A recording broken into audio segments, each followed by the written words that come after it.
வீரா மாறன் சீரியலில் என்ன நடக்க போகுதுன்னு பார்க்கலாம் வாங்க வீடியோக்குள்ள போகலாம். மாறன் வீராவுக்காக டிவி வாங்கிட்டு வந்திருக்கிறாங்க. அதை பார்த்த வீரா ரொம்ப சந்தோஷப்படுறாங்க. என்னடா எனக்காகவா டிவி வாங்கிட்டு வந்தேங்கிறாங்க. ஆமாம், நீ தான் ஃபோனில் பேசிகிட்டு இருந்தியே, ஃபோனையே பார்த்து கண்ணு வலிக்குதுன்னு உன் ஃப்ரெண்டுக்கிட்ட சொல்லிட்டு இருந்தியல்ல, அதனால தான் உனக்காக நான் டிவி வாங்கிட்டு வந்திருக்கேன் வீராங்கிறாங்க. அப்படியா ரொம்ப சந்தோஷம்டா அப்படின்னு சொல்லிட்டு அப்போவே டிவியை போட்டு ஆன் பண்ணி பார்க்குறாங்க. அப்போ கண்மணி, பிருந்தா இவங்களும் எல்லாரும் ஓடி வந்து டிவியை ஆசாசியாக பார்த்துட்டு இருக்காங்க. பார்த்தியா, மாறன் வீராவுக்காக டிவியெல்லாம் வாங்கிட்டு வந்திருக்கான், நீங்கள் எனக்கு எதுவுமே வாங்கி தரலையே. சரி, உனக்காக என்ன டிவி தானே வேணும் அப்படின்னு ராகவன் கேட்கவும், ஆமாம், நம்ம பெட்ரூம்லேயும் இப்படி ஒரு டிவி வச்சு பார்த்தா ரொம்ப நல்லா இருக்கும் அல்லங்கிறாங்க கண்மணி. சரி கண்மணி, உனக்கு உடனே நான் ஒரு டிவி வாங்கி தரேங்கிறாங்க ராகவன். பாத்தியாடி, மாமா கேட்டதும் வாங்கி தரேங்கிறாரு, ஆனால் நீ தான் இது வரைக்கும் கேட்காம இருந்த. உன்னோட ஆசையெல்லாம் மாமா நிறைவேற்றிருக்காகவே காத்திருக்காருங்கிறாங்க. ஆமாண்டி, கேட்டிருந்தா வாங்கி தந்துருப்பாரு, நாள் வரைக்கும் எனக்கு தோணாமல் போச்சு. சரி, இனிமேல் நானும் ஒரு டிவி வாங்கி பார்க்க போகிறேங்கிறாங்க.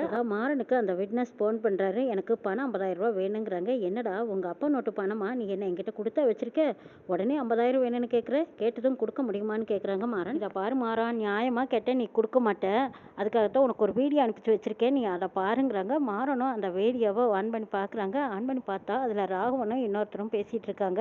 கண்மணியோட அண்ணனை கொன்னது நான் தான். கண்மணிக்கு இந்த விஷயம் தெரிஞ்சது நிச்சயமாக அவள் என்கிட்ட பேச மாட்டான். அவள் கழுத்தில் கிடக்கிற தாலியை கழட்டி வீசிட்டு அப்போவே போய்கிட்டே இருப்பாள். என் கூட வாழவே மாட்டேன், என்னோட வாழ்க்கையே வீணாக போயிடும். உனக்கு எவ்வளவு பணம் வேணாலும் தர, எக்காந்த கொண்டு இந்த உண்மையை வெளியே சொல்லிடாதேன்னு கேட்டுட்டு இருக்கிறாங்க ராகவன். ராகவன் பேசுனதை கேட்ட மாறன், இப்படி போட்டு உடச்சிட்டானே, உண்மையெல்லாம் உளறி கொட்டிட்டானே, இதனால தான் இப்படி நம்ம வீக்னஸ் தெரிஞ்சு நம்மளை வீழ்த்திட்டானேன்னு நினைக்கிறாங்க மாறன். உடனே அந்த வீக்னஸ்க்கு ஃபோன் பண்ணி, உனக்கு பணம் தானே வேணும், 50,000 ரூபா நான் தரேங்கிறாங்க. மாறா, 50,000 பத்தாது, யோசிச்சு பார்த்தேன், எனக்கு செலவு கொஞ்சம் அதிகமாக இருக்குது, அதனால 1,00,000 கொடுத்துட்டீங்கன்னா ரொம்ப நல்லதாக போயிடும், கொஞ்ச நாளைக்கு கேட்கவே மாட்டேன் அப்படிங்கிறாங்க. என்னது 1,00,000? 1,00,000க்கு நான் இப்போ என்னடா செய்வேங்கிறாங்க. ஏதாவது ஒன்று செஞ்சு கொடு, உங்கள் அண்ணனோட வாழ்க்கை உனக்கு முக்கியம்னா நீ தாராளமாக பணத்தை பரட்டிடலாம், நீ எல்லாம் இந்த மாதிரி பஞ்சப்பாட்டு பாடினா எப்படி, எனக்கு சரி பண்ணி கொடுன்னு சொல்லிட்டு ஃபோனை வைக்கிறாங்க.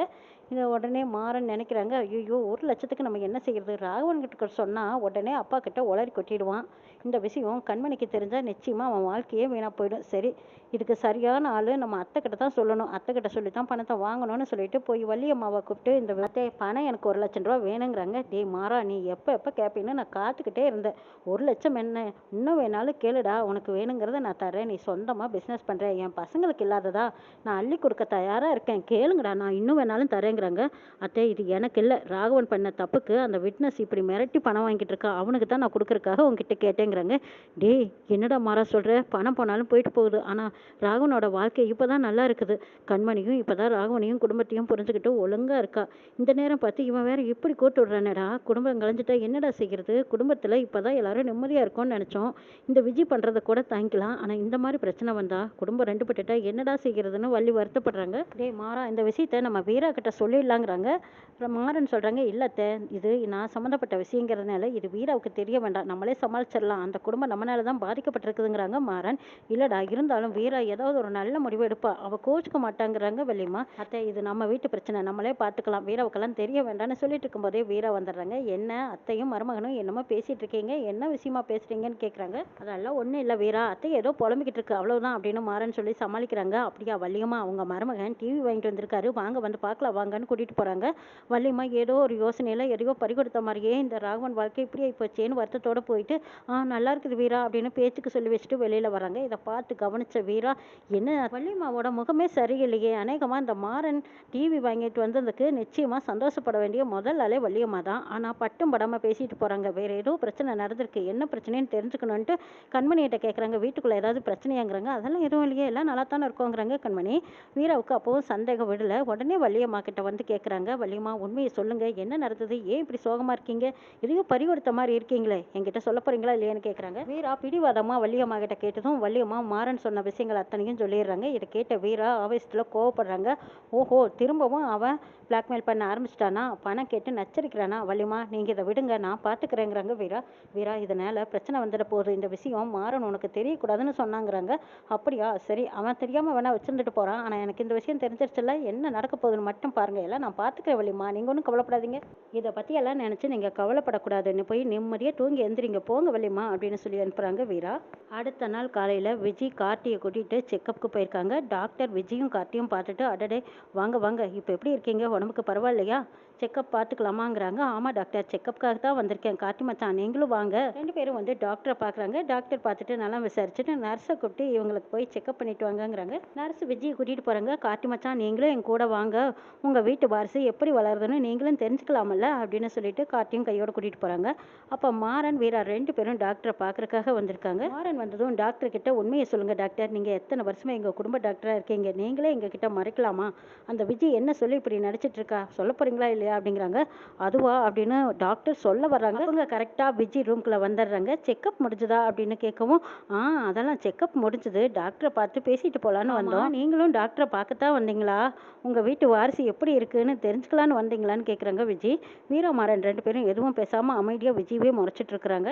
அவங்க கிளம்பி போனதும் விஜய் டாக்டரை மிரட்டுறாங்க. என்ன டாக்டர், நான் மட்டும் வராமல் இருந்திருந்தா நீங்கள் உண்மையை சொல்லியிருப்பீங்கல்ல, உண்மையை சொன்னால் என்ன நடக்கும் தெரியுமல்லங்கன்னு மிரட்டுறாங்க விஜய். இதை பாருமா, ராமச்சந்திரன் குடும்பம் எனக்கு பல வருஷ பழக்கம், ஆனால் நீ வந்ததும் இந்த மாதிரி எல்லாம் பேச வைக்கிற, ஆனால் நான் பொய் சொல்லும்படி ஆயிப்போச்சுங்கிறாங்க டாக்டர். அதனால் என்ன டாக்டர், ஒரு நல்லதுக்காகத்தானே நீங்கள் இப்படி பொய் சொன்னீங்க. இங்கே பாருங்கள் டாக்டர், இந்த தடவை வரும்போது உங்களுக்கு ஸ்வீட் வாங்கிட்டு வரலான்னு நினச்சேன், மறந்துட்டு வந்துட்டேன். அடுத்த தடவை வரும்போது உங்களுக்கு கண்டிப்பாக ஸ்வீட் வாங்கி தரேன். இந்த உண்மை உங்களோட மட்டும்தான் இருக்கணும், வெளியில் எங்கேயாவது தெரிஞ்சது அப்புறம் நான் ஜெயில் கம்பி என்னவெல்லாம் தயாராக இருக்கேன். அஞ்சவும் மாட்டேன், பயப்படவும் மாட்டேன், ஜாக்கிரதை மனசில் வச்சுக்கோங்கன்னு சொல்லிட்டு மிரட்டுறாங்க விஜய். நான் சொன்னதெல்லாம் உங்களுக்கு புரிஞ்சிருக்குன்னு நினைக்கிறேன், எக்காந்த கொண்டு மூச்சு விட்டுறாதீங்க, அப்புறம் மூச்சை மறந்துடுவீங்கன்னு விஜய் மிரட்டிட்டு அங்கேருந்து போகிறாங்க. இந்த பக்கமாக டாக்டர் நினைக்கிறாங்க, இவனால் நம்ம ராமச்சந்திரன் குடும்பத்துக்கு துரோகம் பண்ணுறோமே, ஆனால் இவ எத்தனை நாளைக்கு இந்த உண்மையை மறைச்சு வைக்க முடியும்? கூடிய சீக்கிரம் எப்போவாவது ஒரு நாள் உண்மையை சொல்லித்தானே ஆகணும். அந்த உண்மை வெளியே வரும்போது ராமச்சந்திரன் குடும்பமே என்னை பற்றி என்னதான் நினைப்பாங்க, ரொம்ப தர்ம சங்கடமாக இருக்குதுன்னு யோசிக்கிறாங்க டாக்டர். விஜய் வீட்டுக்கு வந்ததும், என்ன மச்சான், டாக்டர் சொன்னதெல்லாம் உங்களுக்கு ஞாபகம் இருக்குல்ல, மாத்திரை சாப்பிட்றத நான் மறந்துடுவேன், நீங்கள் தான் வேலைக்கு எனக்கு மாத்திரை மருந்து கொடுக்கணும். இந்த பாருங்கக்கா வீரக்கா, என்ன நீங்கள் சந்தேகப்படுறேங்கிற பேரில் சந்தேகப்பட்டு என் மனசை நோகடிக்காதீங்க. நான் என் வயிற்றுல வருஷம் சுமந்துட்டு இருக்கேன், அந்த குழந்தை நல்ல விதமாக பிறக்க வேண்டாமா? டாக்டர் என்னைய வேலைக்கு நல்லா சாப்பிட சொல்லியிருக்காரு. ஜூஸு, ஃப்ரூட்ஸு, நான்வெஜ்ஜு இந்த மாதிரி நிறைய ஐட்டங்கள் சாப்பிடணுமா. அப்போ எனக்கு என்னெல்லாம் பிடிக்குமோ அதெல்லாம் செஞ்சு தர சொல்லி சாப்பிட சொல்லியிருக்காரு. அப்போ சாப்பிட்டா தான் குழந்தை ஆரோக்கியமாக நல்லா சுகப்பிரசவம் ஆகணும் வேற சொல்லியிருக்காருங்க்கா. அதனால் நீங்கள் என்னை சந்தேகப்படுறதை விட்டுட்டு எனக்கு தேவையானதெல்லாம் செஞ்சு கொடுங்க, சரியா அப்படின்னு சொல்லிட்டு போகிறாங்க விஜய். அப்படியே வெந்து வேக்காட்டில் நிற்கிறாங்க வீரா. என்னெல்லாம் போயிட்டுறாமா ஆடிக்கிட்டு இருக்கா, எல்லா கண்ணிலையும் மண்ணை தூக்கிட்டு இருக்கிறாளே, இவளை இப்படியே விடக்கூடாது, கூடிய சீக்கிரம் இவள் வண்ட வளர்த்த தண்டபலம் ஏற்றி விடணும். வீட்டை விட்டு வெளியே விரட்டுறதுக்குள்ளே இப்படி ஒரு ட்ராமாவை போட்டு இதே வீட்டில் தங்கிட்டா. பத்தாததுக்கு இவ அம்மாவையும் கூட்டிகிட்டு வந்து உட்கார வச்சு நியாயம் பேசிகிட்டு இருக்கா. இவளை இப்படியே விட்டோம் அவ்வளவுதான், எல்லாத்தோட வாழ்க்கையும் எடுத்து சாத்திடுவா. சீக்கிரமாக இவளை கண்டுபிடிச்சு வெளியில் அனுப்பணும்னு நினைக்கிறாங்க வீரா. அக்கா, நான் சொல்கிறதெல்லாம் பொய்யா இருந்தா இதோ இங்கே நிற்கிறாரே உங்கள் குழந்தை, அதான்க்கா கார்த்தி மச்சான், அவர்கிட்டயே கேளுங்க. டாக்டர் என்னெல்லாம் சொன்னார், எப்படியெல்லாம் இருக்கணும்னு சொன்னார், வயிற்றில் குழந்தை எந்த மாதிரி வளர்ந்துருக்குன்னு இவங்களும் கூடவே வந்து தான் பார்த்தாங்க. உங்களுக்கு சந்தேகமாக இருந்தால் இவர்கிட்ட கேட்டுக்கோங்கங்கிறாங்க. இது எல்லாம் கேட்டுக்கிட்டே நின்று பிருந்தா அழுதுகிட்டே இருக்காங்க. கார்த்தியை பார்த்து சரியான கோபத்தில் முறைச்சிக்கிட்டு இருக்காங்க. நான் கர்ப்பமாக இல்லைன்னு நீங்கள் எல்லாரும் சந்தேகப்பட்டீங்க, அதனால தான் கார்த்தி மச்சனையே கூடவே கூட்டிகிட்டு போய் செக்கப் பண்ணும்போது அவரையும் கிட்ட வச்சு தாங்க செக்கப் பண்ணாங்க. ஸ்கேனில் கூட குழந்தைய கூட மச்சான் பார்த்தாரே அப்படின்னு விஜய் சொல்லவும் பிருந்தாவுக்கு சரியான எரிச்சலும் கோபமாக இருக்குது. பொய் சொல்கிறான்னு சொல்கிறாங்க, ஆனால் இவ சொல்கிறது எல்லாம் பார்த்தா உண்மை மாதிரியே இருக்குது. செக்கப் பண்ணும்போது கூடவா கார்த்தியை கிட்ட வச்சுட்டு செக்கப் பண்ணியிருப்பாங்க? கார்த்தியை நம்பவே கூடாது, கார்த்தி சொல்கிறது பொய் அப்படின்னு நினைக்கிறாங்க பிருந்தா. இதை பாரு, இவ சொல்கிறதெல்லாம் பொய் பிருந்தா. மாறனும் வீராவும் இவங்க கூட போன்னு சொன்னதுனால தான் நான் இவ கூட போனேன், இல்லைன்னா நான் போயிருக்கவே மாட்டேன் தெரியுமாங்கிறாங்க. சரிங்க, ஸ்கேன் பண்ணும்போது கிட்ட தானே இருந்திருக்கீங்க, அப்போ நடந்த உண்மையெல்லாம் உங்களுக்கும் தெரிஞ்சிருக்குமல்ல, வயிற்றில் குழந்தை வளருது, ஸ்கேன் எல்லாம் பார்த்துருப்பீங்களா? பிருந்தா, அதெல்லாம் நானும் கூடவே இருந்து தான் பார்த்தேன், ஆனால் அவள் கர்ப்பமாக இருக்கிறான்னு வேணா எல்லாரும் சொன்னாங்க, ஆனால் அதுக்கு காரணம் சத்தியமாக நான் இல்லை பிருந்தா, என்னை நம்பு அப்படின்னு அழுகாத குறைய கெஞ்சி கேட்குறாங்க கார்த்தி. விஜய் சொல்கிறது எல்லாம் பார்த்தா உண்மை மாதிரியே இருக்குது, இதுக்கு எல்லாத்துக்கும் காரணம் கார்த்தி மச்சான் தான் அப்படின்னு உறுதியாக சொல்கிறா. கார்த்தியை கேட்டால் இதுக்கு எனக்கு சம்மந்தமே இல்லைன்னு சொல்கிறான். மாறனும் வீராவும் சொன்னதுனால தான் நான் அவ கூட ஹாஸ்பிட்டல் போனேன்னு வேற சொல்கிறான். பத்தாததுக்கு வீட்டில் எந்த நேரமும் கை கோட்டுக்கிட்டு ஜோடி போட்டுக்கிட்டு தெரியுறாங்க.